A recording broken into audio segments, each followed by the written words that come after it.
Dear Philams, if you are as lost as me, I was drawn into the movement by the hope of finally being connected to my roots. The first baby born in the States, my parents learned English by teaching me how to speak. Don't speak Tagalog at home, don't let her go outside alone. They tried to raise a Filipina in New York, underestimating the influence of the world around me, around us. I would often hear stories of how difficult it was back home and how lucky I was for being born here, for my parents to have made it. And it's true. You don't think about the life you've never lived. When an overwhelming amount of people in the world is living in extreme poverty, oftentimes than not, you take for granted the life you're currently living. But living in capitalism affects everyone viciously. I was politicized by abuse and lies. My family we trust to be by our side, by the school system we trust to give us a future, by religion we trust to save us, but at the same time condemn us for being queer. Since dropping out of school, the movement has taught me more than school ever could.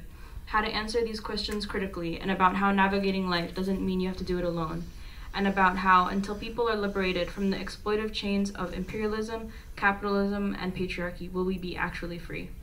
Para sa masa, ang kasama mo. Po.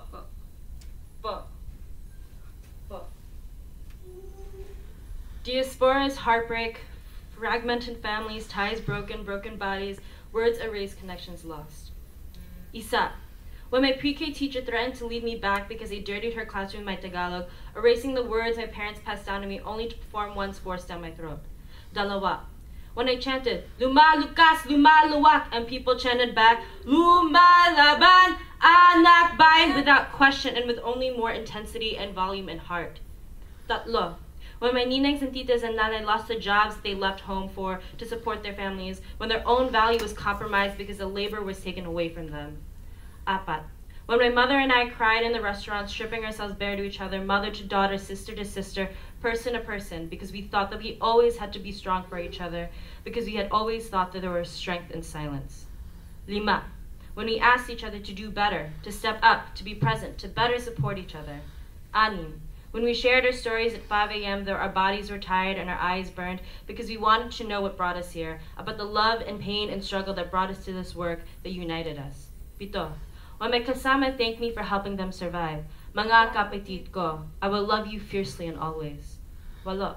When I thanked my kasama for helping me survive, mga kapitit ko, I will love you fiercely and always. Siyam. When I realized that the hyphen in Filipino-American is a bridge that one can cross but one can easily fall off of. Sampo. When I realized that bridge can be crossed with people by your side. Labing isa.